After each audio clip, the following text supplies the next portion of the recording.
The broadcast is now starting. All attendees are in listen-only mode. Welcome to today's role play session with your hosts James McDonald and Craig Proctor. Well, thank you very much, Andrea. And I'd like to start by welcoming our participants to our role play session here today. As you know, every Thursday we practice the universal callback script. So I hope that that some of you that maybe don't typically volunteer will decide that today's the day. And I promise you, we'll be nice and easy on you if it's your first time. It can be a little nerve-wracking volunteering and with a whole bunch of other people watching. But I assure you that everybody's rooting for you. So you're in good hands here. But to begin with, we have one of our students, Andrea, who has kindly requested a couple times now to be put in the front of the line to do some role playing. So I promised them that the next time I was on here that we would take them first, and we'll critique their use of the universal script. So, Andrea, I don't know, you know who that person is, but let's pull them up and let's get going and do some role playing. And good morning to you, Mr. James McDonald. Well, I'm sorry. Yes, good morning, Mr. Proctor. How are you today? I thought maybe you forgot about me. I'm just sitting here listening, hoping that you might include me. So we're going to do lots of role plays today. So have your objections ready, your problems, and we'll take some success stories as well. We love success stories. So, Andrea, do we have our first role play volunteer? We do. We have Emil Amar. Your line is now open. Hello, Emil. We can hear you typing. Hello. Just say hello. We know you would like to role play with us today. Emil, say hello. We can hear you. All right, well, we'll come back to Emil in a minute then while he figures things out. Let's take our next volunteer. Okay, hold on one second. I had him queued up first, so I need to let everybody know if you would like to role play. Go ahead and type so in the chat box or the Q&A box if you have a comment or question about the follow-up system. You can also click the hand icon if you have a mic on your computer or if you're on the telephone so we can role play with you aloud. Our second guest is Dylan Buknakovich. Your line is now open. Hello, how are you? Hey, Dylan, Craig Proctor here. What type of prospect would you like to be, a buyer or seller? Would you like me to be a buyer or seller prospect? A buyer, please. Okay, so you're calling me ring, ring, and I say hello. Okay, let me get away from my... 1 second here. Okay, let's start. Go ahead. I'm ready. Okay, ring, ring, and I say hello. You're calling me. Craig, please. Speaking. Hi, Craig. This is Dylan. Calling because... I'm sorry. 1 second here. Sorry. Hi, Craig. This is Dylan. I'm with Remax. The reason I'm calling today is I received your request to search homes for sale online using my website. And as a courtesy, I'm just calling to let you know you have full access to search away. Is that okay? Yeah, thank you. Okay, perfect. Were you thinking about making a move in the next 3 or 6 months? Maybe. Okay. Well, do you currently rent or do you own a home? I own. You own. Okay. And when the time comes, would you prefer to buy before listing your home, or do you want to sell your home first? I want to sell first. Want to sell first. Okay. And if 1 second here. I don't usually go over to the seller side. I'm sorry. I am stumbling here. And is there a perfect timeline to have that happen for you? When would be an ideal time? We'll probably do something in the fall. In the fall? Okay. Are you looking to stay in the area or move away? I want to stay in the area. Okay. And do you have a realtor to help you when the time comes? I know a couple of agents. Are you 100% committed to any of them? I don't know. I mean, I know them, so that gives me an advantage over someone I don't know. Okay, perfect. So it looks like you're getting ready to move in the fall. So I'm a little stuck here, Craig. Can I pull time out here? So I don't do a lot of seller prospects. With you moving in the fall, I mean, this is where I get stuck. Would I go for the listing appointment now, or what? Yeah, I don't know. Why don't you ask the question? Would you prefer to buy first or sell first? Yeah, and you said sell first in the fall. Okay, so at this point, I just what do you should do now? I think I should go for the appointment. I mean, we can get it listed and sold. So I think I should go for the appointment if you're just a few months out. Right? No, you say ready to sell now. Maybe don't. Well, you have to decide what offer you're going to make me. Okay. All right, perfect. Yeah, we'll do that. Okay, well, Craig, would you like a free market evaluation to determine what your home would sell for? While I'm there, I can give you tips on what to do and what not to do to sell for the most amount of money. And we can go over all the various closing costs so you'll know exactly what you'll have left in your pocket after all expenses. It's free of charge, obligates you to nothing. Does that sound helpful? Yeah, but it's only July. I said fall, so it'll probably be October. Wouldn't prices change between now and then? Yeah, they definitely could. Would you? So what would be the benefit of knowing what my house is worth now if you agree it's going to change in October? Well, did you want to? So you wanted to start the process in fall as opposed to being moved away in the fall? Yeah, I want to put my house up for sale in October. Okay, that works. Well, in the meantime, what are you using to search? Just the public websites like mine and Zillow's and Realtor.com? Yeah, I've got one of those agents I mentioned is sending me emails with houses. Okay.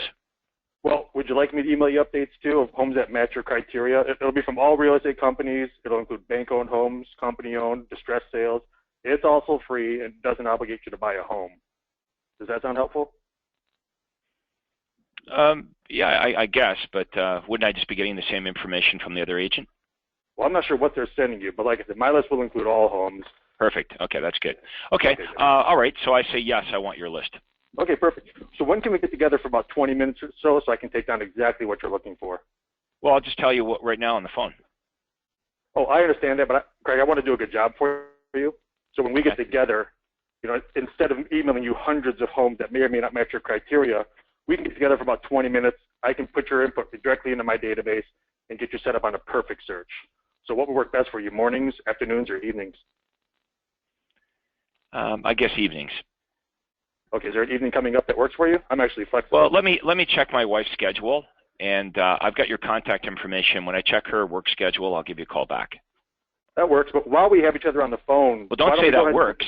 Don't say that works. Oh, okay. Because you don't. Yeah. If you say it works, then that's the way we're going to do it, right?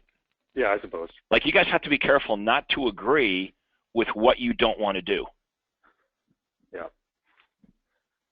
Yeah, I don't know why I say that. I find that's a common mistake. It's a common mistake. Yeah, or if I was to say to you, you know, I can just tell you over the phone. Well, yeah, you know, we could do that. Well, as soon as you say we could do that, then let's do it that way. Okay. So we have a tendency to agree with what we really don't want to do. So you know, you don't want to do that. Okay. Well, look, that was pretty good.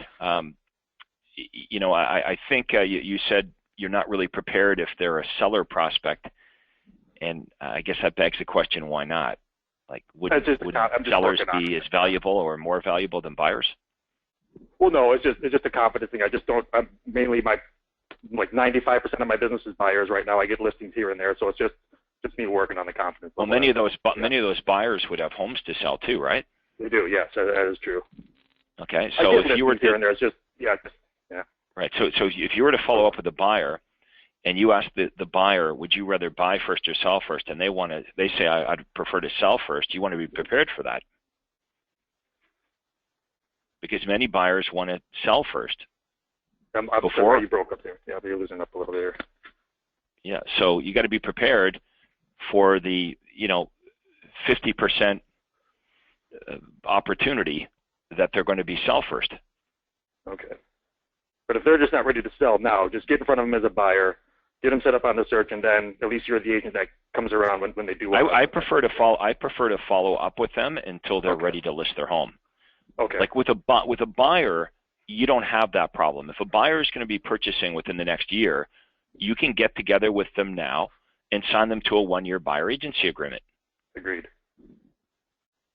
Right? So you can't be too early with a buyer as long as you're going to buy within the next year. But that's not true with the seller. If you meet with the seller too early, it actually works against you. So let's say that you push for that appointment today, and it's the middle of July, and you meet with me, you push for the appointment. I'm not really interested because I've already told you I don't want to do anything until October, but you're successful and you push for the appointment and you get it. What happens now?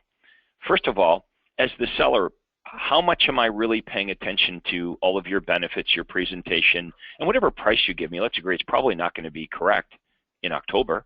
Correct. So now in October, when I am ready to list, here's what I'm thinking. Well, been there, done that with Dylan, right? Maybe I should interview a couple of other agents. Like how much of what you had to say in the middle of July will the seller retain in October? Pretty much not much. So you're at a distinct disadvantage by pushing to get a listing appointment, months before the seller is ready to actually take action. That's my point. So I would rather in that situation continue to follow up with the prospect till they're within shooting range, within a couple weeks. Okay, good. If they're a buyer too, are you? Especially in cases where they tell you they have a very specific reason for not being able to list their house today. Okay. So let's say that when you called me, I said, well, look, I bought new construction, or I'm being transferred, or I'm going through a marriage separation. So I've got a very specific reason why I can't list my home until October. So you're kind of setting yourself up for failure in those situations because you're pushing for an appointment with somebody that's already telling you no matter what you do or say during that appointment, they absolutely have a reason why they can't list with you today. True. Anyway, I think you did a very good job. I don't want to be too critical. I think you did very good. But I want you to practice the seller offer. Of course. Because that's going to represent likely 50% of your business. Right. Go on. Sorry. You say you're working with buyers, but many of those buyers will prefer to sell their home first. Okay. But if they are 3 or 4, if there's no way they're selling their home in 3 or 4 until, like you said, October, but they're still looking, do you suggest holding off on the buyer offer then and just doing a follow-up just from there? Yeah, well, some of them, of course, won't be buying in the area. They won't be buying at all. So you don't have that option. But yes, if they are buying in the area, you may want to go down that road of trying to get them to meet with you as a buyer by making the buyer offer, because at least you can sign them to a buyer agency agreement. And you would think in most cases, if you have the buyer signed to a buyer agency agreement, you're probably going to get the listing, right? Yeah. Yes. Okay. Well, look. Thanks for the role play. We'll move on and we'll take our next volunteer. Now, I believe we've got this figured out. I believe that it wasn't Emil that's going to be doing the role play. It's somebody else. Is that correct, Andrea? That's correct. It's a team member of Emil's. It's Al Moyle. I've gone ahead and opened up your line now. Al? Hi. Hi, Al. Craig Proctor. How are you? Very good. What type of prospect would you like me to be, Al? A buyer or a seller? It would be a seller, 27 quick and easy tips, let's say, an editorial. Okay, if you're on hands-free, maybe you could pick us up. Hello? Yeah, we don't hear you that well. If you could pick up the phone. Hello? We can hear you, but you're not loud and clear. No, I'm not on hands-free. I'm on a microphone. Okay. All right. Well, we'll make it work. All right. So you're calling me, and I Hi, is this James? Yeah, this is Craig. Hello. I think we may be having some audio issues through Al's VoIP system. Hi, is this Craig? This is Craig.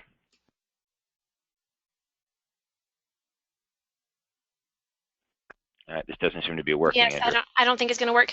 Al, This is Al Home Search, and the reason you requested your free report. Al, I'm sorry to interrupt. You need to call in on a telephone. Hello? That's right, Al. This isn't going to work. Unfortunately, Your connection's not good enough for us to be able to role play. If you could call in on the telephone option, we can get back to you later on in the session if that's possible. Okay, I'm going to go ahead and mute your line now. Hopefully, Al will be able to dial in on the telephone.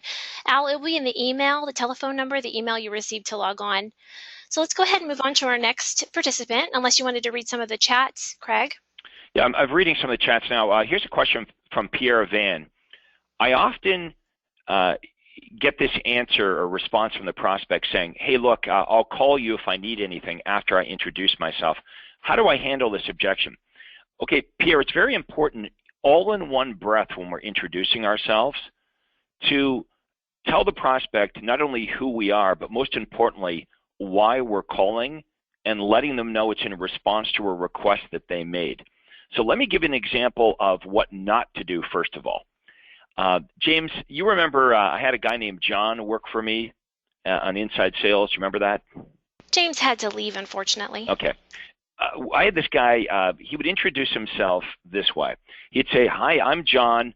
I'm calling, hi, I'm John from REMAX. How are you today?"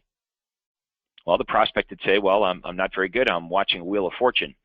Leave me alone." You see, they perceived that John from my office was a telemarketer. He was a real estate agent telemarketing in their neighborhood, just like all the other real estate agents. So you have to differentiate yourself from a telemarketer right from the introduction. So the proper way to do this, Pierre, to dramatically reduce what you're experiencing, is it needs to sound like this.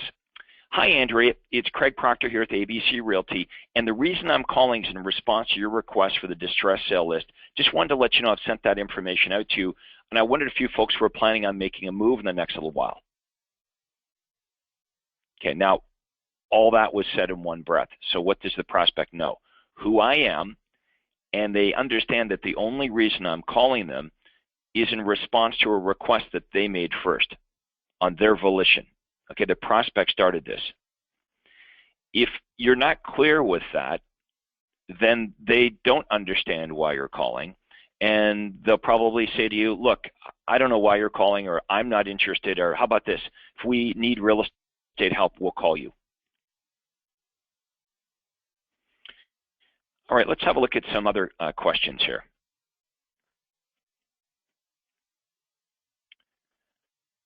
Lori wants to know if we're going to have an opportunity to go over the buyer agreement. Lori is from Naples, Florida. Lori, we're going to do an entire coaching session on not only the listing presentation, but the buyer presentation. But just for some quick review, when we get a buyer on the phone, we want to use the universal callback script to qualify the buyer and the sellers using the qualifying questions. If we determine that this is a buyer that we want to meet with, we have to be very, very good in communicating the buyer offer. And now your question is, once we get in front of that buyer, what do we do and say to compel the buyer to want to sign the buyer agency agreement? Okay, we can't make the buyer meet with us, nor can we make the buyer sign the buyer agency agreement. We can only compel them to want to.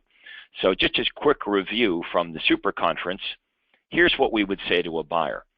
We would talk to the buyer about all the things that we're going to do for that buyer, and remind the buyer throughout the presentation that all of our services are absolutely free of charge.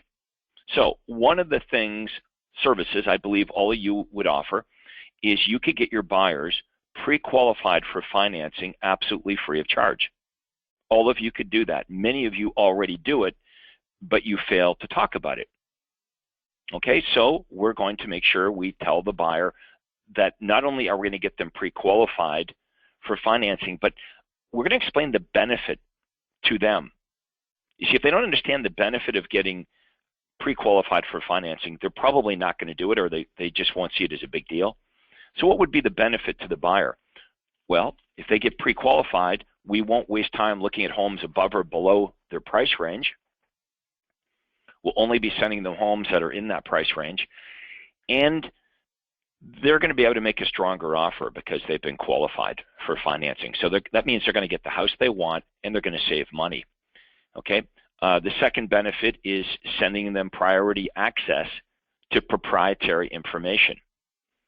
Okay, we're going to email the buyers every single day all the homes that match their criteria, including any other properties that are perhaps hard to find.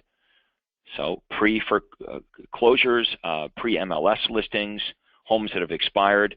If you came into the office tomorrow and one of the realtors that works with you just listed the perfect home before it's loaded onto MLS, you would certainly tell your buyer about that. So you're going to talk about giving them priority access to proprietary information in the form of daily emails. It's absolutely free of charge. And then thirdly, you're going to talk about you and your specialized knowledge. What is it that you as a realtor bring to the table when you're representing a buyer? Well, you're going to not only help them find a home, you're going to help them negotiate the offer on their best behalf, negotiate the best price on the home of their dreams. And again, that is absolutely free of charge. So you get all of this absolutely at no cost to you, Mr. and Mrs. Buyer. All I ask in return, as you're looking them right in the eyeballs, is for your loyalty. Does that sound fair? Well, if it doesn't sound fair to the buyer, it'd be good to know that right now, because I don't want to waste time with buyers that don't believe that's a fair deal. I think this is a very fair request, that if we do all of this for the buyer, that the buyer should, if it doesn't cost them any money, should at least give us their loyalty. If they say yes, at that point I pull out the buyer agency agreement and I get them to sign it. I'm going to remind everybody what I said at the super conference. If you do it my way, you won't lose any more buyers, you'll just lose them faster. Also want to remind everybody, at the super conference, we talked about the fact that none of you would operate with sellers in the manner that you're operating with buyers. You just wouldn't do that, right? If a seller called you and said, I want to advertise my house every day and open house it and show it to buyers, and maybe at the end of this I might pay you, nobody would do that. Before you do anything for a seller, you get a listing agreement signed. So why is it that we have different rules of engagement when it comes to buyers? Shouldn't be that way. Okay, so that's a brief summary of how the buyer presentation works. Let's do another role play and then we'll take some more questions. Okay, hold on just one moment. We have Jack May. Your line is open. Hello. Hi, Jack. Good morning. Good morning, Craig. How are you? Good. Would you like me to be a buyer or a seller prospect? I'd like you to be a seller prospect. Okay. And you're calling me, ring, ring, and I say hello. Hello, Craig. Is this Craig? Yes. Yeah, this is Jack May with May Team Realtors, and the reason why I'm calling is I've received your request for the information that you wanted, and if it's okay with you, I'd like to tell you that I put that in the mail to you. Is that okay? I wouldn't ask if it's okay. Okay. What if they say no? True. I don't know. It's not in the script. The last sentence says, "Is that okay?" Well, let's have the a look last. there. Let's see. The reason I'm calling is I received your request for information. I wanted to pop that in the mail to you. Okay. Is that okay? I guess you're right. It is in there. It's at the very end. You put it in sort of in the middle or at the beginning. Right. A couple times. Yeah. Okay. Look, here's the way I would do it.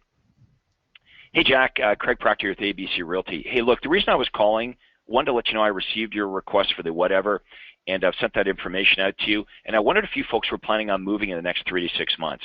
So I tied it right in with question one. Sure. Mm-hmm. Without even coming up for air. I did that all in one breath. Mm-hmm. So what's the prospect know? It's Craig from ABC Realty, and the reason this guy's calling me while Wheel of Fortune is on is because I remember I made this request of him, and this guy's being kind of nice enough to let me know that he's sending out what I asked for. Am I going to be upset with this guy? No, he did do, and as a courtesy call, he's letting me know that he's taking care of my request. At that point, by the way, the prospect thinks the phone call is over. Now, the truth is, Jack, that's not really why we're calling the prospects, right? Correct. It's the reason or excuse we're using. So, the prospect will talk to us, but that we're going to segue seamlessly into the qualifying questions. And your mindset should be this. You're not trying to book an appointment just because you can. Because, Jack, I'm going to make you so good at this, you'll be able to book appointments with most of them. You only want to book an appointment when you should. And I'm sure you've had the sad experience of booking a listing appointment and you're sitting in the seller's home and you realize 5 minutes into it, well, this was a waste of time. So let's go from the top and let's see if you can get this intro down. So it sounds something like what I just did. So ring, ring, and I say hello. Is Mr. Proctor there? Speaking. Who's this? This is Jack May with May Team Realtors, and the reason I'm calling is because you requested the information about the distressed sales properties, and I put it in the mail to you. And by the way, are you folks planning on making a move in the next 3 to 6 months? We are, Jack. We're actually thinking of getting something a little bit bigger. Great. If you were going to move, would you be staying in the area, or are you moving out of the area? No, we love the area here, so we're going to want to stay local.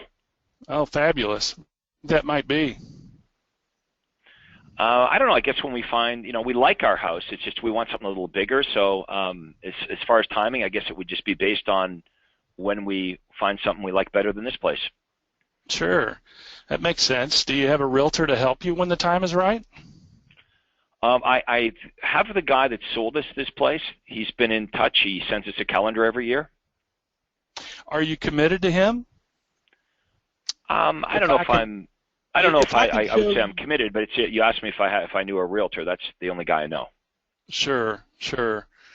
Would you prefer to buy before listing your home, or do you want to sell first? Let me give you a hint there. It's not in the script, but here would be a good thing to say at this point, Jack. I would say, Jack, there's a tremendous difference between real estate agents and what they do and how much they charge to get the job done. Do you think you might be open to meeting with other realtors before you commit to one? And if I was to say to you, well, no, 100%, I mean, this is my brother-in-law or it's my Uncle Joe, then I probably know I'm wasting my time. That's a great response. Do you have responses like that on your site somewhere for all these different kinds of scenarios and things? Is that out there somewhere? Yeah, I just gave it to you. Okay, I'm kidding. I didn't know. We'll have everyone write it down. I mean, look, you'll have this internalized soon, but if I'll go slow with this, everyone wants to write this down. If they say they know a realtor, they have a realtor. So one of the questions you might want to ask is, like you said, are you 100% committed to that realtor? And if they say absolutely yes, you could still use this. If they waffle, you can still use this. I'm going to come back with, well, Jack, there's a big difference between real estate agents or realtors and what they do and how much they charge you to get the job done. Do you think you might be open to meeting with other realtors? You might even be bold enough to say to meet with me me as well when the time is right. And I like the as well because especially if it's a friend or a relative, you're not saying, don't meet with your friend or relative. You're just saying as well, would you meet with me as well? And I don't think any prospect would argue that fact that, there probably is a big difference, a tremendous difference between realtors and what they do and how much they charge to get the job done. Now, here's the thing they don't know yet, Jack. You're going to charge probably more than the other realtors. I'm going to show you how to do a presentation that causes them not only to pick you, but create so much value that they're willing to pay you more than the other realtors. That's how good the listing presentation has to be. Let's face it. It has to be so good that they not only want to pick you versus the other 3 realtors they interviewed, but they're actually willing to pay you more money than what the other realtors are charging. But anyway, they don't know that. They don't know that yet. Yeah, and I'm at a quandary with that particular thing because I modeled my business a little bit different. Are you familiar with Russell Shaw of? Yep, I know Russell. Well, I modeled his program about 15 years ago, so I've been doing that for 15 years, and it's nothing that I may drop. I mean, I could do that. I mean, I already get a listing fee when I go into the property and things like that. But I offer benefits, a flexible fee structure and a cancel anytime policy, and I offer a flexible fee as well. You can either charge 7. They can choose between 7% and 8%. That's awesome. Yeah. Very flexible. Yeah, and a rebate if they're buying and selling, and so on and so forth. So and I'm not opposed to scrapping it, but all my marketing and everything right now is set up that way and geared that way. So here's my question to you. So that's the way you're doing it now. So just forget what you're doing for a second and answer this question. Would you prefer to make way more money without having to sell more houses? Definitely. Okay, we should do it my way. I agree with you. That's okay, so let's finish up this script. Let's finish up this script. So we got stuck on the realtor question.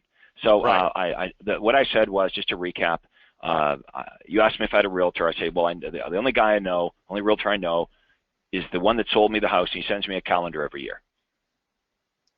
Okay. What are you going to say? There's a big difference between realtors and what they do and how much they charge.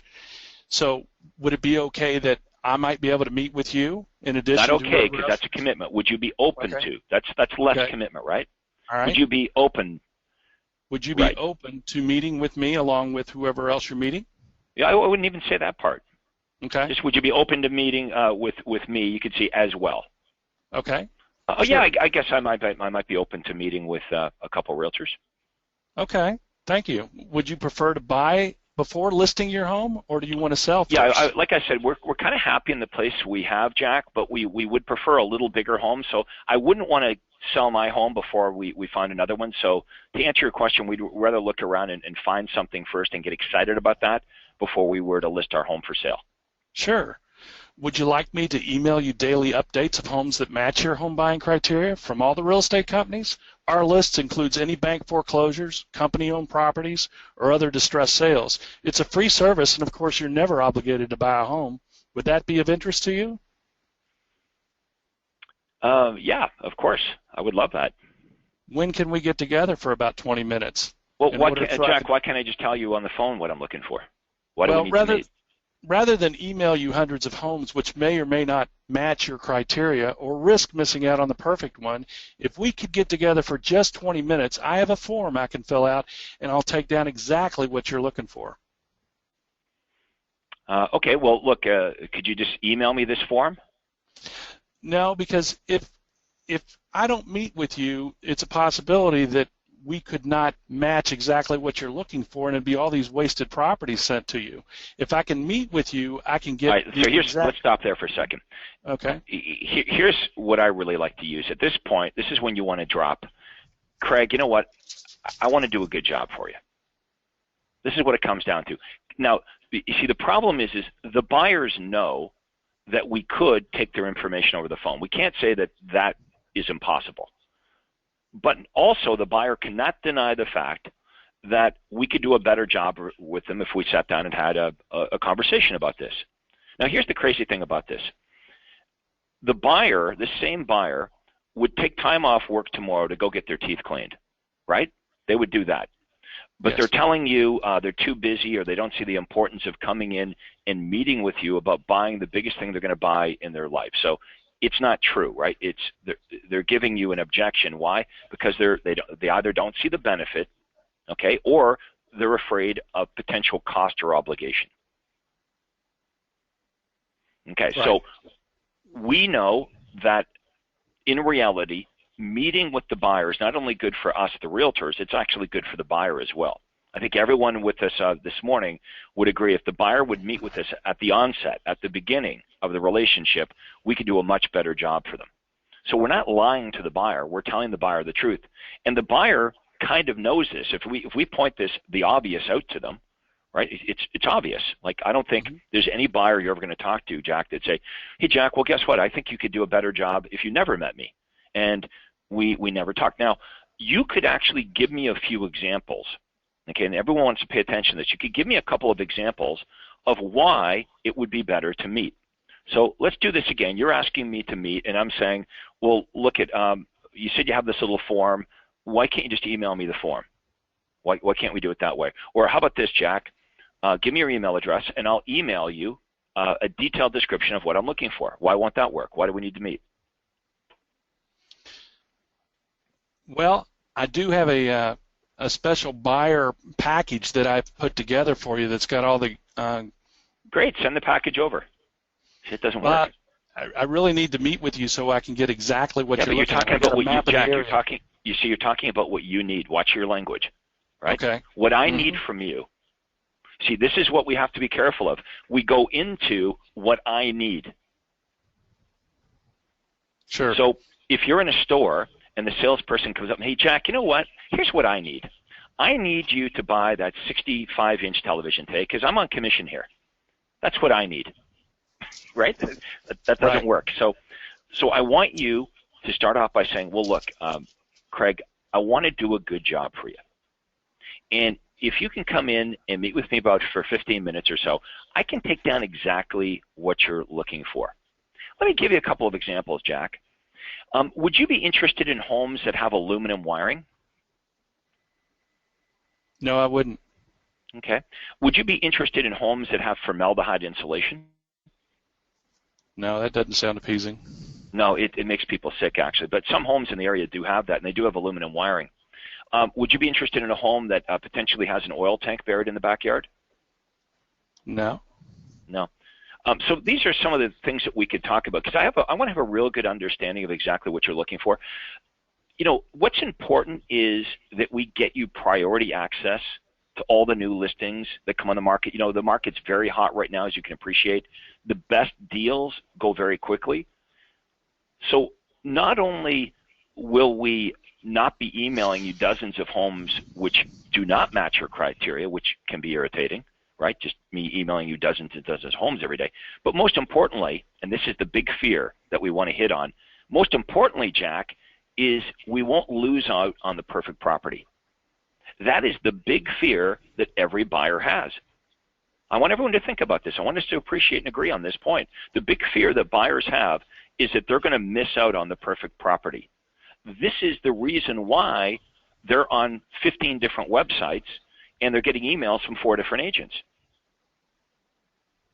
So knowing this, we want to kind of leverage at that point.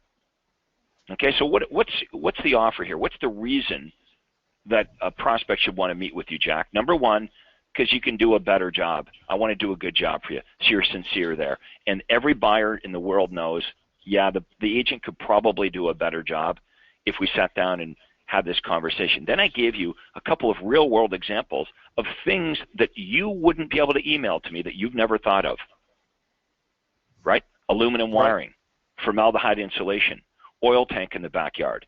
We could, you know, sit on the phone here and come up with a couple more. But now what you've done is you've shaken my confidence as a buyer. You know what I'm thinking now? Holy crap, there's probably a lot of things that I haven't thought of that would be important to me. So maybe, you know, I'm getting my teeth cleaned tomorrow. Maybe this is like just as important as that. But a question for you. I mean, obviously there's not something in your system that takes those kinds of houses out of the mix, correct? Well, I don't know how your MLS works, but you know, I think on some MLSs they do. I know in our MLS here in Toronto, if it's got formaldehyde insulation, that is a field, and that home would be taken out. That's really nice. But I can use things like, would you like to, you know, you probably wouldn't want to buy a house in a floodplain, would you? Or a corner lot. Or a corner lot. Some people love them, some people don't. How about this? You know, maybe it's a certain age of home you're looking for. That's a good. But you get the point. You've got to give them a couple examples sometimes to get them thinking that, you know, this probably is a pretty good idea. That makes sense. All right. Well, look, Jack, we got to move on. Hopefully that was helpful today. Thank you so much. Appreciate it. Thank you. I'd like to bring Rick Brash on the line here. Rick, if you've got your mic set up to go. I see Rick is there. I think Rick also reminded me that some of these objections are on the website. Rick says, yes, there's 9 common objections list on the coaching website as a download. He says, or at least there used to be. So maybe you can pull that up, Andrea. I know that we have a link. Is this the same, the buyer-seller objections? Is that the same thing, or is it going to be different? We'll have to ask Rick what he's referring to when he gets on here. Rick, you're on with us. You guys hear me? Good morning, Rick. Good morning. I just had to plug my headset in. How's everyone doing? Pretty good. So what are you referring to here, the 9 common objections? So a few years ago, Craig, you probably remember this. We sort of polled everybody, and we asked them to send us what their most common objections were when they made follow-up calls. And there were 9 common objections that you and I put together. And we used to have them sort of all encapsulated into a download. This might be it right here that Andrea's pulled that up a minute ago. That was buyer objections. We'll probably have sellers adds up to 9. So in the file library, like I'm doing now, ID26, follow-up objections, I'm going to download it and open it up, see if maybe this is what we're talking about. There's 9. That's it. This is it. So basically all our members would need to do is just go to the file library, here, go to objections, and then it's going to pop right up. See, Rick knows more about my life than I do. Let's go through these objections. Let's have a look at them. So first objection, agent helping me, a friend or a relative. There's the language right there, Jack. Are you 100% committed to that agent? Are you open to finding out the difference between what agents do and what they charge? There it is. Number 2, I already know the value of my home. In addition to accurately determining the value, it's important that you're aware of inexpensive tips that would further increase the value of your home. I can also go over a net sheet with you and determine exactly what you have left in your pocket after all closing costs are incurred. Number 3, I just go online. I just go online to get my information on homes for sale. Most online websites offer properties that have been available in the market for several days and sometimes even weeks. What I propose is to send you by emails all the best properties as soon as they come on the market so you can beat other buyers to hot new listings. Are you sure you won't consider meeting? Number 4, I already have agents emailing me properties. In addition to sending you my own listings and those from other companies, my daily email list will also include properties from all real estate companies as well as distress sales, bank-owned or company-owned properties. It's absolutely free of charge. Are you sure you wouldn't reconsider meeting with me? Number 5, I'll give you my criteria over the phone. In other words, why do we need to meet? I can just tell you what I'm looking for over the phone. It's important that we do an accurate job of determining exactly what you're looking for. You moved in. Where I lost my spot here. I'm so sorry. I wanted to make sure we could get all of them. Okay, thank you. Let me do it again. Why do we need to meet? I can give you criteria over the phone. It's important that we do an accurate job of determining exactly what you're looking for. What we find is by sitting there for 10 or 15 minutes, we can save you hours of time throughout the process. And remember, it's absolutely free, and there's never any obligation to buy. We're flexible. What would be better for you days or evenings? Number 6, I can't meet with you because I need to check my work schedule or I need to speak to my spouse first. Well, hey, since we're on the telephone, why don't we set up a tentative time to get together? And if you have to change that time, just give us a call and we can do that. Number 7, I'll get back to you. Well, why don't we at least set a time since we're on the phone? If it doesn't fit your schedule, we can reschedule. Would you prefer days or evenings? Number 8, I don't really know for sure what I'm looking for yet. Well, what we'll do when we get together is go through everything that you may or may not feel is important to you in the home you're looking for to determine any areas or types of homes you want to eliminate. You will likely find that there are things there are things you never considered before that may be important to you. Remember, it's absolutely free and you're never obligated to buy. Would you prefer days or evenings? And finally, number 9, I don't want to sign anything. So sometimes they will say this to you. So Rick, when we get together, will I have to sign anything? And the answer is no, you don't have to sign anything, which is true, right? When they meet with you, when the buyer meets with you, do they have to sign anything? No. Nor do you have to continue working with them, right? But they don't have to sign the buyer agency agreement. So you can find those by going to the file library. And what did you type in again? Just objections? Just objections. Perfect. There it is. Thank you. All right. Let's take another role play. Is Al figured out now? Can we go to him?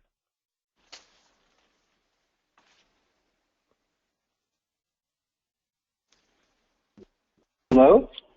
Hey, Al. Good Hi, morning. how are you, Craig? Good morning. It's finally working. Happy to hear from you.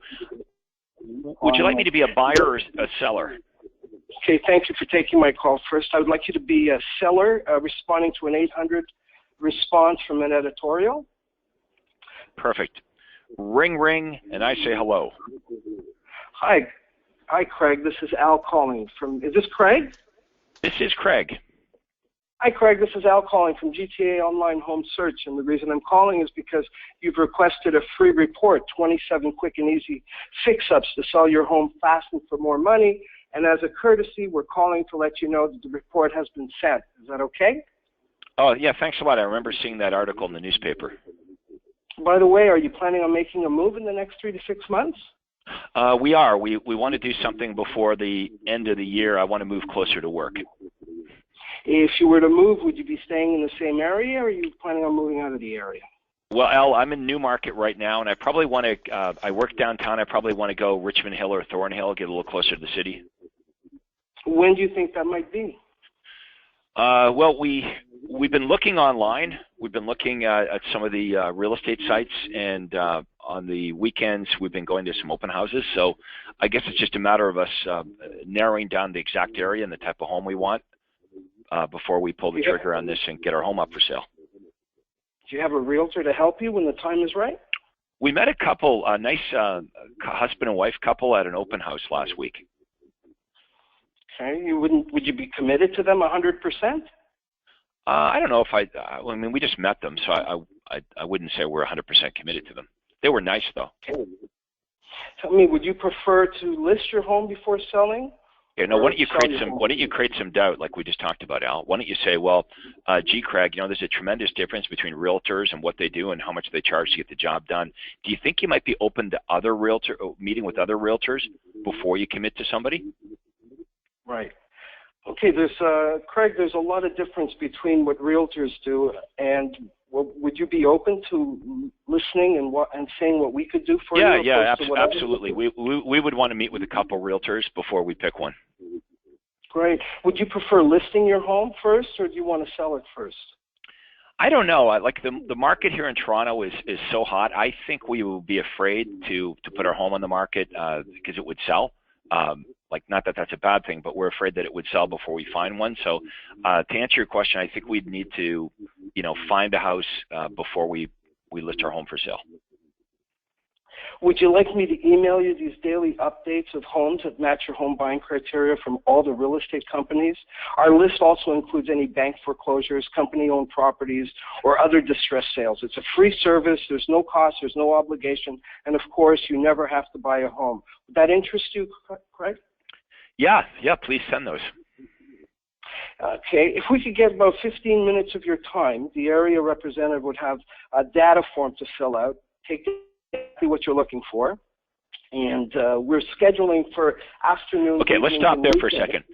Let's stop there, Al. You're making it sound like the reason we're meeting is to fill out the form. The reason we're meeting is to get an understanding of exactly what you're looking for. And if they fight you and say, well, can't I just tell you what I'm looking for now? Then you want to go into more details. Well, when we get together, I have this form. Because if it's all about a form, you can see what the buyer is going to say to you. They're going to say, well, just send me the form. So I'm setting myself up for the objection. You're setting yourself up for failure, right?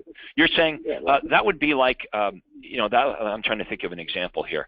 That would be like me saying, hey, I've got this picture of you and your family on my computer. Could you come over to my office and I'll print it out? You would say, well, just email it to me, Craig, right?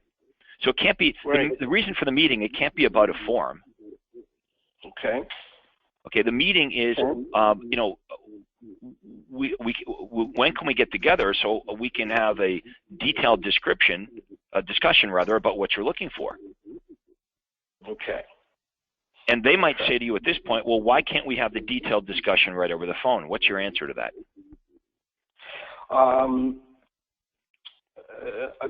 already, if they say I'm already receiving listings, you mean? I'm sorry, what was your question? Okay, so here's what all the buyers are thinking, Al. They're thinking, what you're saying is you're going to send me listings, but I got to meet with you to get the listing. So one of the things I might be thinking is, well, I'm already getting listings. But another thing they're thinking is, why can't we just have this discussion over the phone? Like, here's the big question that they're either asking you outright or they're at least thinking, why do I need to meet with you?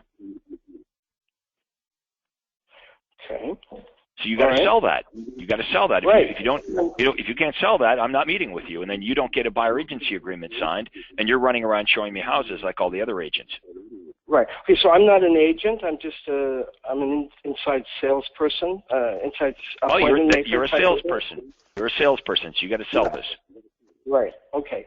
So if we could get 15 minutes of your time, the area representative will have a form to fill out and take down. Yeah, I wouldn't talk about the area representative. Oh. So now it's even a bigger negative because you're telling me, hey, look, my name's Al, and you're not actually going to meet with me. Okay, when you get here, I'm going to shuffle you off to some other guy. Oh. I wouldn't mention that. Okay, so so Al, understand this. I made the calls for my team members. They went out on the listing and buyer appointments. I made the calls. In many cases, when they got to the office, they would say, I'm here to see Craig. They thought they were meeting with Craig.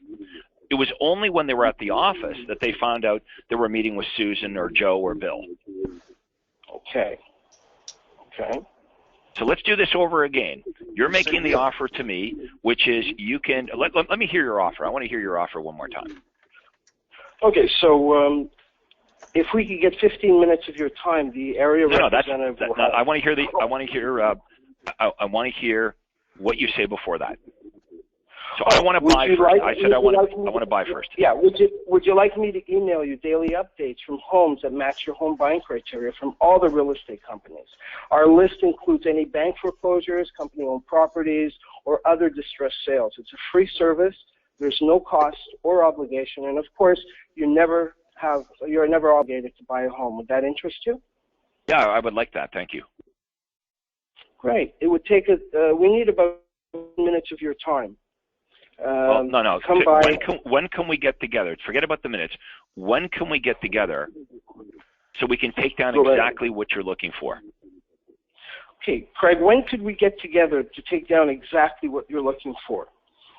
Okay, so yeah, well, okay, you could combine it. You could combine it, Alan. You could say, when can we get together for 15 or 20 minutes so I can take down exactly what you're looking for? Now, sometimes they'll say, okay, well, how about tomorrow night? Which is great because now you've got an appointment. But we have to be prepared. We have to be prepared in case they say, well, why do we need to meet? You need to have a spectacular answer to that. Right. So I'm going to say to you now, Al, well, why do we need to meet? I don't understand. Why do we need to meet? Well, I'm sure that why do we need to meet? Well, rather than emailing you hundreds of homes, which may or may not match your home buying criteria. How about this? Start with this. Because, Craig, I want to do a good job for you.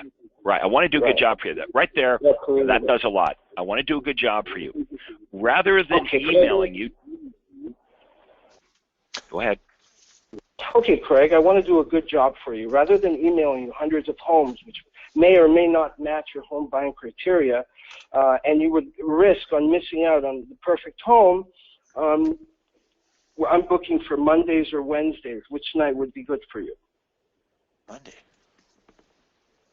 Okay, well, you probably should get me to say, you should get me to agree to meeting with you before you ask me whether it's Monday or Friday, but Monday or Wednesday. But look, you get the point. I want you to practice that, okay? Okay.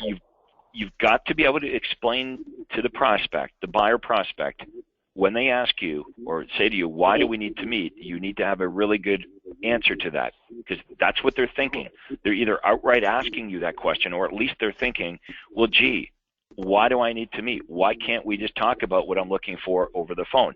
Answer is because I want to do a good job for you. Rather than me emailing you dozens of homes which may or may not match your criteria, or even worse, you missing out on the perfect home, Al, if we can sit down for about 15 minutes, I can take down exactly what you're looking for. That way, we will only be sending you homes that are a perfect match. Right. It's absolutely free of charge. You're not obligated to do anything. Do you think that might be helpful? They say yes, and then you say, well, when do you think it'd be a good time for us to get together, days or evenings? Right. Okay. Anyway, keep practicing. Not bad. No, we got to move on now, but keep practicing that, and we'll get you back on here next week. Okay, Craig, we have lots of hand raised, lots of questions. So where would you like to go next? I know we're at the top of the hour. Let's do some questions first, and then we'll do a couple more role plays. You know what I'd like to do before that is I'd like to remind everybody about our ad marketing clinic tomorrow. Yes. One of the most important sessions we have during the week. So let's not forget to do that. Okay, now everyone understands that you can upload your ads. Okay, we're gonna have a look at the ads, Andrew and I, later today. And then we're going to select some of the ads, some examples of really great ads, and maybe some examples of ads that aren't so great, and we're going to critique them tomorrow. So if you want to have your ad critiqued, upload your marketing pieces onto the coaching site. Andrew will show you again how to do that now. Yes, you just go to Resources, Ad Clinic, hopefully you have the document saved on your device, and then you select files. You select a JPEG or PNG. Unfortunately, we cannot accept PDFs at this time. And then you just hit upload file. If all you have is a PDF, we understand. You can email me, Andrea@craigproctor.com, and I'll make sure it gets loaded for you. Also, remember to include any specific details you have about your marketing. We want to see it, where it's been placed. We want to see how many leads you have, and all that information helps. Perfect. Okay, so you want to go to a question or a chat? I'm sorry, a question or I'm reading some of the questions. Okay, so here's a common question that you guys have been asking. Michelle's asking this.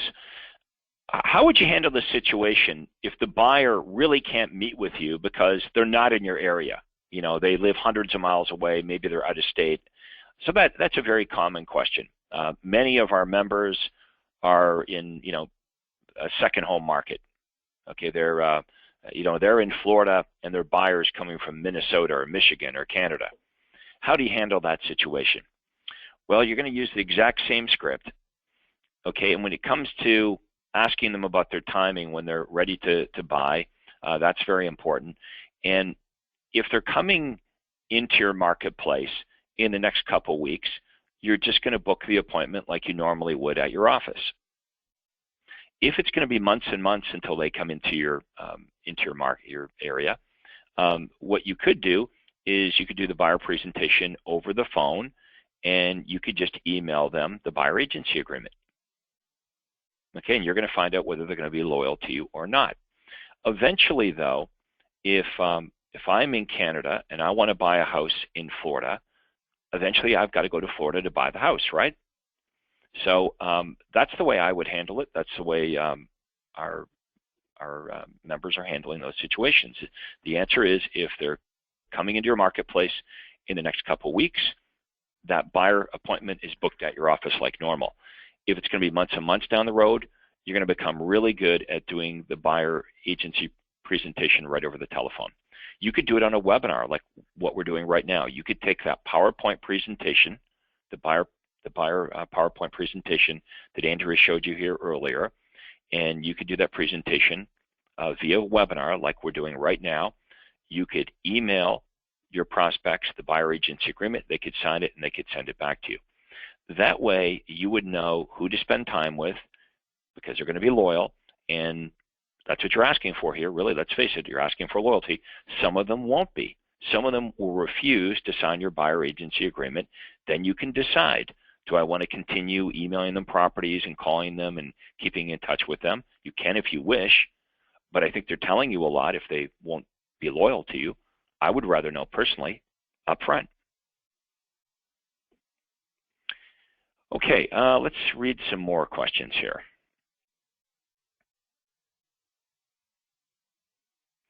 Ellen Levy makes a good point here. She said, I would like some help with how to use this script when calling a prospective buyer or seller who asks for reports number 1 and 2, and they indicate that they don't know whether they're selling in the next 3 to 6 months.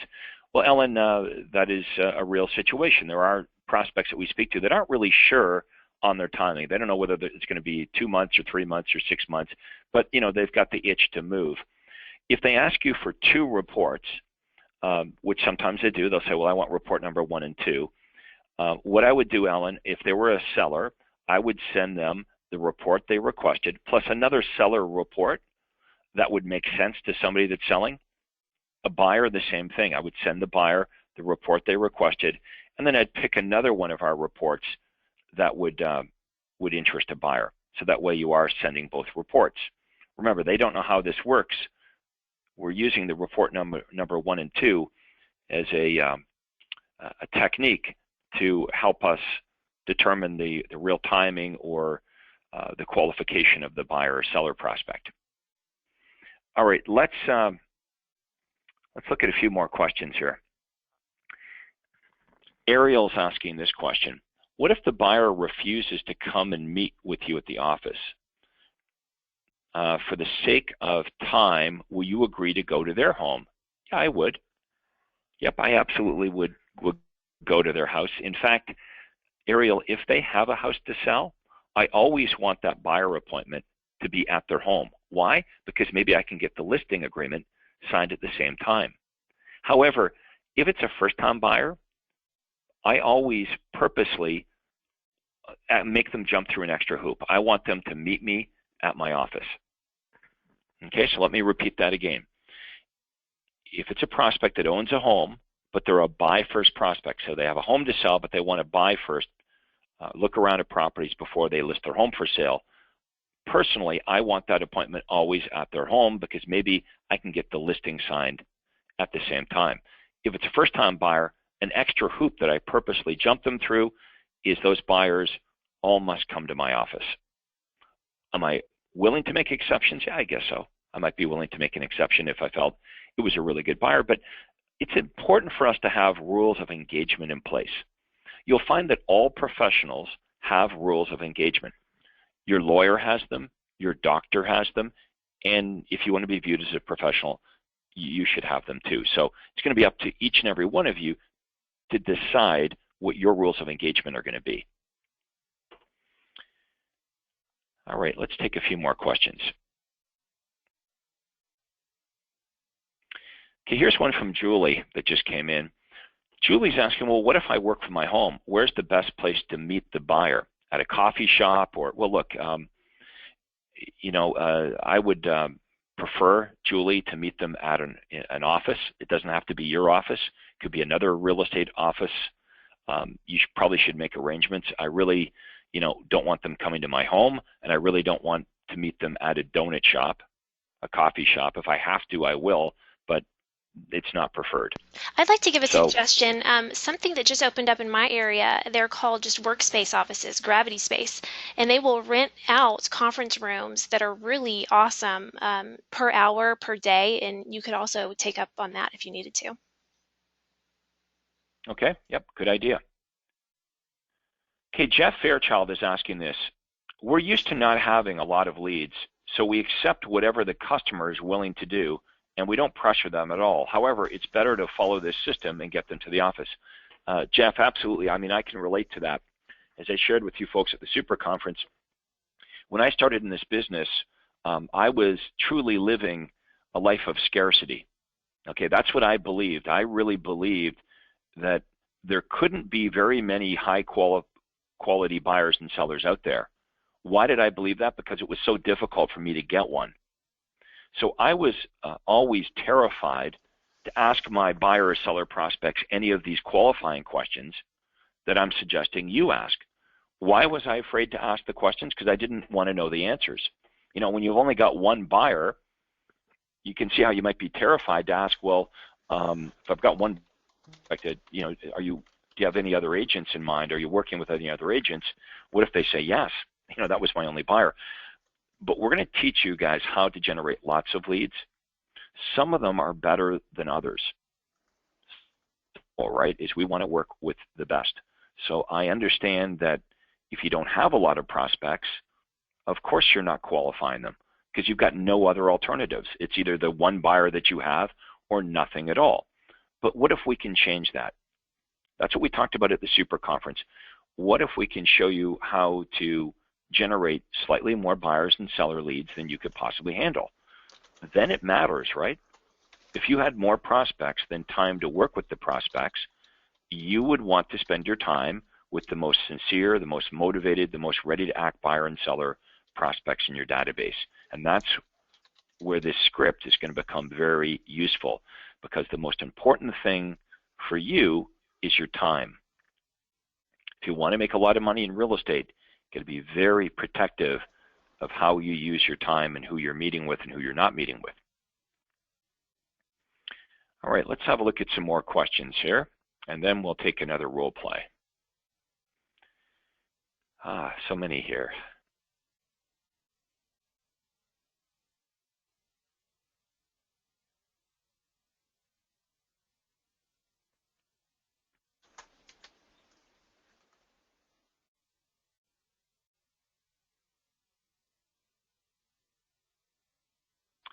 Okay, some of them are duplicates. Just bear with me here. Rick, are you still with us? Yes, sir. Anything you want to add while I'm reading through some of the questions? Well, I'm just sitting here thinking that when we try and book that appointment, I was listening to, I think it was Al's close on you.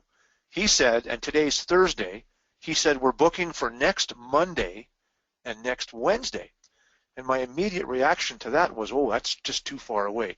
A good rule of thumb to remember when you're talking with a prospect and you want to get together with them and you want that appointment to stick is book it as close to now as possible. So Al, if you're still on the call, here's what I'd recommend. What's wrong with meeting with Craig today? What would prevent you from meeting with Craig this afternoon or tonight after dinner if that's better for his schedule? The further out you book your appointments, when you talk with a prospect, the greater the chance of the appointment not happening because they talk to someone else. They hook up with Time's another not agent. your friend. Yeah, Time they is forget. not your friend. They forget. So Something comes up. The best time to book the appointment would be like now. That's the best time. Later today, next best. Tomorrow, the next. Like, time is not your friend. Only bad things can happen between now and whenever your appointment is booked. What bad things could happen? Okay, well, let's say Rick is my prospect. Today's Thursday, and well, I'll give you a real-world example, Rick. I had this lady I was talking to. It was on like a Thursday or a Friday, and she had a beautiful end-unit condominium. It's like a townhouse condo. And I go through the script, and very clearly she wants to sell. Like, she is super motivated. She doesn't, you know, she's ready to list her home for sale. She was willing. She would have been willing to meet with me on the weekend, but I don't know. I had plans on the weekend. Something was going on, so I pushed her off until Monday. And of course, Sunday night, I get a message from her that she wants to cancel the listing appointment because she's listed her home with another real estate agent. Yep. So what happens? I don't know. Maybe she goes to work the next day. She talks to her coworkers and says, "Oh, I've got a real estate agent coming over on the weekend or on Monday," and her coworker says, "Well, you know, my brother-in-law is a real estate agent." Maybe a real estate agent just happens to cold call at the right time. Yeah. Maybe she's talking to her sister, and her sister says, "Oh, well, I have a friend that I work with that's a real estate agent." So only bad things can happen with the elapse of time. So you always want to book your appointments as close to now as possible. So thanks for picking that up, Rick. Good job. Hey, the other thing too, Craig, what if this prospective buyer we're talking to is a serious buyer and goes out and visits a few open houses on Sunday, and they hook up with an agent who's really friendly and is capable of turning that visit into a relationship with a new customer? Guess what? You're out. You're gone. You're yesterday's news if that happens. Okay, some of you are asking about, well, what do we do if we can't reach the prospect? You know, do we leave a message? Is there some special email that Craig has that you can email them and, you know, get the fish to jump in the boat? Rick, we've had a lot of members over the years ask about that. People are hard to reach. Why can't we just leave a message, or why can't we just send them an email? Well, look, one of the things that you taught me, Craig, is that people these days use voicemail and caller display to ascertain who's calling and not make the answer. Look, if they know you're a realtor, if they know your number, if they know your name, it's highly unlikely they're going to pick up the phone. That's why we don't call from the office. That's why we try our best to call from as less branded a source as we can on the telephone. If you continue to call and call and call and they don't pick up the phone, and then you leave a message, what is it you say? You say, "Hi, I'm a realtor. I'm calling to sell you something. I'm calling to rope you into a contract." Then they're really not going to answer the phone. Our good friend in Phoenix, Lester Cox, came up with an idea that he would leave a message that offered a $1,000 certificate towards closing costs. And Lester will tell you even that didn't work very well. No, there's no secret email. There's no secret voicemail. If there was, Craig would have given it to us years ago. You have to be versatile in your callback. You've got to get that person on the phone. Don't be afraid to call prospects on Saturday morning between 8 and 10. They're home. They're sleeping in. They've got errands to do. They'll pick up the phone on Saturday morning. You have to keep trying to get them on the phone. I like what Coach Todd Walters says to his team, his real estate team. He says to his agents, pretend email doesn't exist. Yep. He found that his agents were way too reliant on communicating by email. So a new lead comes in, well, we'll just email them. So he says, no, pretend email doesn't exist. When email didn't exist, what did you do? You would pick up the phone and you would call the prospect. There's no question it's more difficult to get a hold of prospects today, but there's some techniques we can share with you on how to better reach them. So let me give you some of these techniques. How about calling them back within reason, very close to the time that they contact you? These leads are going to your smartphone. Now, I'm not suggesting you get up from the dinner table to return a call, but if you're at the office, nothing's going on, a call comes in, call them back right now. You've got their phone number. You know they're looking at your landing page, you're responding to your marketing. This is called into your hotline. You should call them several times a day. Now remember, some people have jobs, right? So if you're calling them 9 to 5, even if they've got their cell phone with them, they may not be able to take personal calls while they're at work. So you want to try them in the evenings and on the weekends. You want to be persistent. Some of our members are not persistent. They'll call the prospect once, get voicemail, and that's their definition of follow-up. I called and I left voicemail. As far as leaving voicemail goes, that's the last resort. Leaving a voicemail message is a Hail Mary, meaning it doesn't work very well. I would only leave a message if I've called this prospect 5 or 6 times over several days and I haven't been able to reach them, I'm just ready to give up. I would leave a voicemail message much like the one that Rick just recited from Lester Cox, with some kind of benefit for the prospect to contact me. Okay, but you see the problem, if you don't talk to the prospect, then you cannot use the universal callback script. If you can't use the universal callback script, you cannot ask the prospect all the qualifying questions. If you can't ask the qualifying or probing questions, you don't determine the prospect's timing and motivation. And if you don't know their timing and motivation, you certainly can't decide whether you want to meet with them, and you certainly can't get an appointment. What other things can we do to try to reach them? Well, one technique you can use is don't call from your office phone number if the caller ID is going to say Remax or Keller Williams or Century 21. Don't do that. I make my calls either from my cell phone or, better yet, my home phone number with a landline. With a landline, you can hit *67 if you wish. It'll come up as unknown number. How about this? You call them, it goes to voicemail, call them right back again, and sometimes they pick up. Why is that? Well, for those of you that have kids, you can probably relate to this, right? If your cell phone rings, you don't recognize the number, you let it go to voicemail, and that same number calls back right away. If you've got kids, you're thinking, I better answer this. Maybe there's something going on. So that technique kind of works. Now, speaking of kids, another great technique is I call prospects. A great time to call prospects is around 3:30 in the afternoon. Why? Yeah. Because the kids are home, but the parents aren't yet. Okay, so I have the home number. Why? Because the prospect gave me their home number. I call. Little Johnny answers the phone. Hey, may I speak to your mom and dad? No, they're not in right now. Okay, they're at work. Yeah. Well, what's their work number? What's their cell number? Not always, but usually the kid will give up. The children will give up the parent's work number or cell number. Now, when I call mom or dad at work or on their cell number, and they say, well, where did you get my number? I say, well, I called the number you gave me, your home number, and little Johnny gave me your cell number. Don't be mad at me. So these are some techniques. We'll share more of these techniques with you, but it is important that you reach these prospects, and we do acknowledge it is harder today than ever to reach prospects. In the 1970s, people had voicemail because they didn't want to miss a call. Today, in 2016, people have voicemail because they don't want to take a call. They screen their calls. That's right. They screen their calls.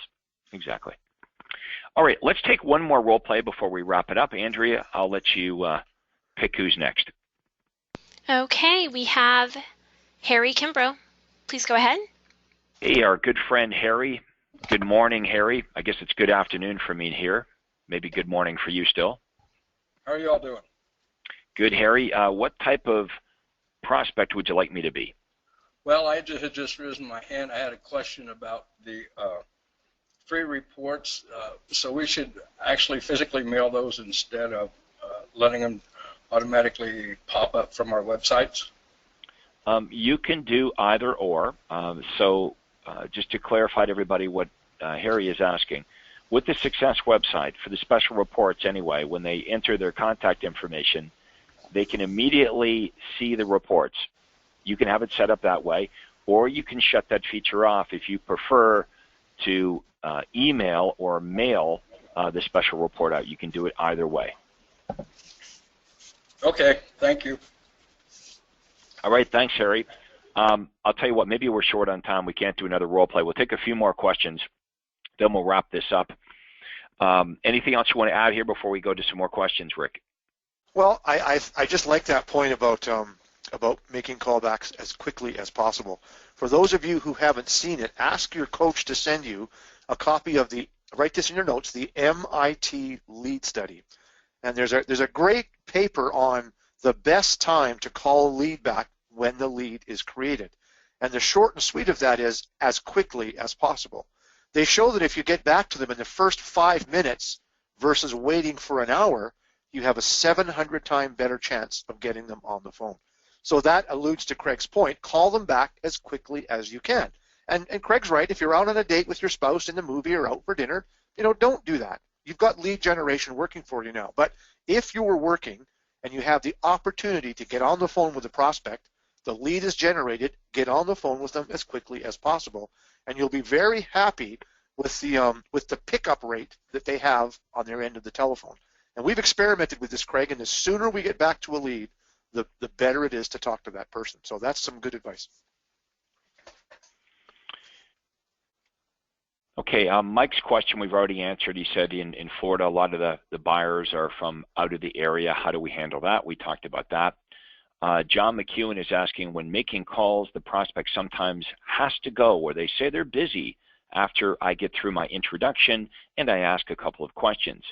They would not have answered the phone if they were busy, so how can we improve? Yeah, it's an excuse, John, of course. When they say, oh, I've got to go, they're busy, we've all done that to telemarketers before. So we got to go back to the script. Now, as good as I am with the script, James McDonald, Rick, we would still get that from time to time, but yep. The better you are with the script, the less of that you're going to hear. So it all starts with just understanding that it's benefit, benefit, benefit. You've got to go through that script. You've got to hold their interest. And the minute they're bored, they let you know because they say, I got to go.